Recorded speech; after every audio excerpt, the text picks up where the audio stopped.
Hello, my name is Latrina Lewis, and this is my sign name. Regarding my identity, I would have to say that I am many things. I'm a woman, I am Black, I am deaf, I'm a mother, a teacher, a role model, a Christian. I love the color purple, I love animals, especially cats, of which I have 3. But all of that goes into who I am as a person, and one word can describe all of that. That word is intersectionality. It means that all of these multiple pieces of me make up who I am. One does not take precedence over another. So that's me, Latrina.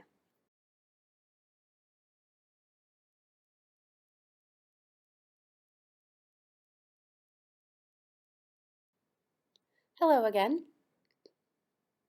Latrina here. Now I'd like to talk about 2 different things. The first is accessibility, and the second is bilingual education. I feel like those go hand in hand. I teach at a public school, and I work with both hearing and deaf children, as well as hard of hearing children. I work with some teachers who are hearing. I also work with interpreters, and I teach 1st, 2nd, and 3rd grade.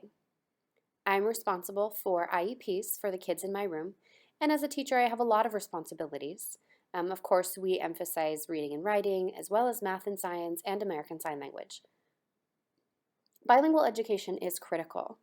Deaf students need full access to English so that they can read and write, as well as American Sign Language. Those 2 go hand in hand for deaf children and need to be taught at the same time. If a child has a strong foundation in ASL, that foundation becomes a bridge to them learning English, which is very important. I'm always thinking while I'm teaching about how to incorporate ASL as well as English literacy. For our hard of hearing students, they sometimes can speak as well, so we need to make sure that they have access to an FM and a hearing teacher who is speaking. Of course, we respect those students who choose to use cochlear implants and hearing aids and have some auditory ability.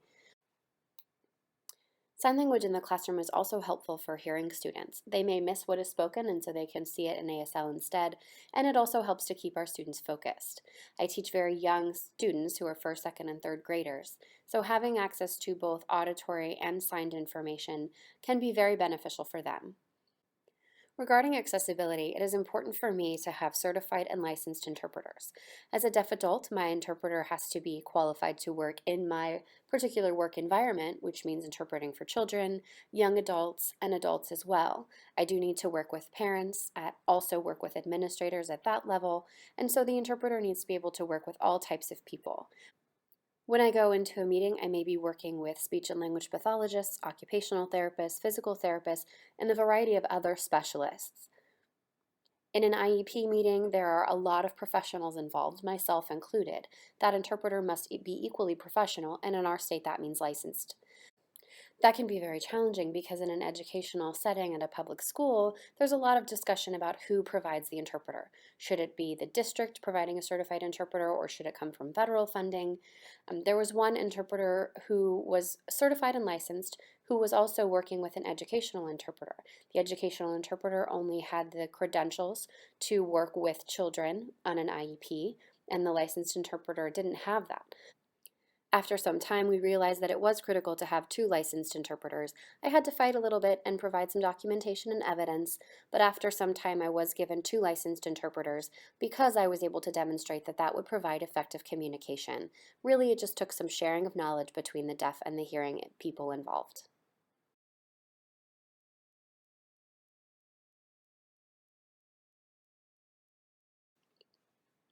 Hello again. Now I've been asked to share some tips for the deaf community about how to advocate. The first thing that I needed to learn for myself was to be patient with both myself and others. Sometimes people just aren't aware. They may feel at a loss as to what to do. So I did some research. I put some thought into what my rights are and who might be able to help me to advocate. There are some people in the workplace or some people outside of the workplace. Some friends of mine from Gallaudet, where I graduated in both 2002 and 2004. I had some conversations and did a little networking and reached out for assistance. I practiced expressing myself and sharing what I needed without being confrontational, but approaching the situation respectfully and in a friendly manner. I also worked on specific words that I needed to use, and after doing some research, I would sit down with allies and have them read over what I was thinking and feeling and give me some feedback on what made the most sense.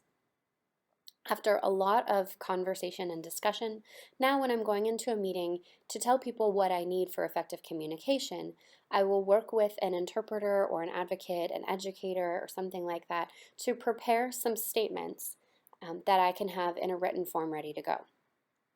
When I have an interpreter with me, I will give them that written statement because it's important that they can see exactly what words I want to use.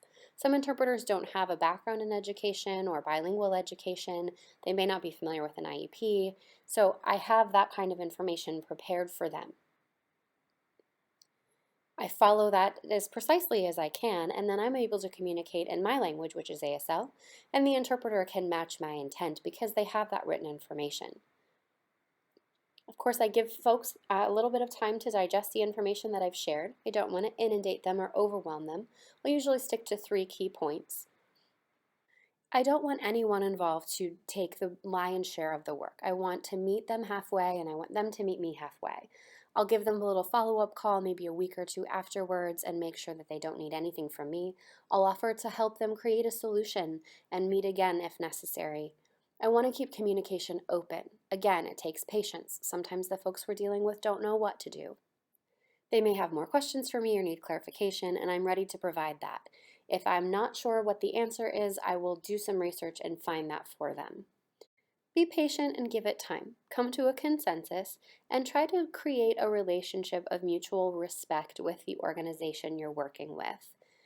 Of course, they need to listen, and if they're not doing that, I'm happy to have another meeting, and perhaps this time we need to involve some upper levels of management or administration. Again, I want to be respected, but I want to show respect back. That's important. Be a self-advocate. Sometimes that involves educating. At the same time, they have responsibility on their end to support me and what I need. My involvement in society is important. I'm a part of them. They are a part of me.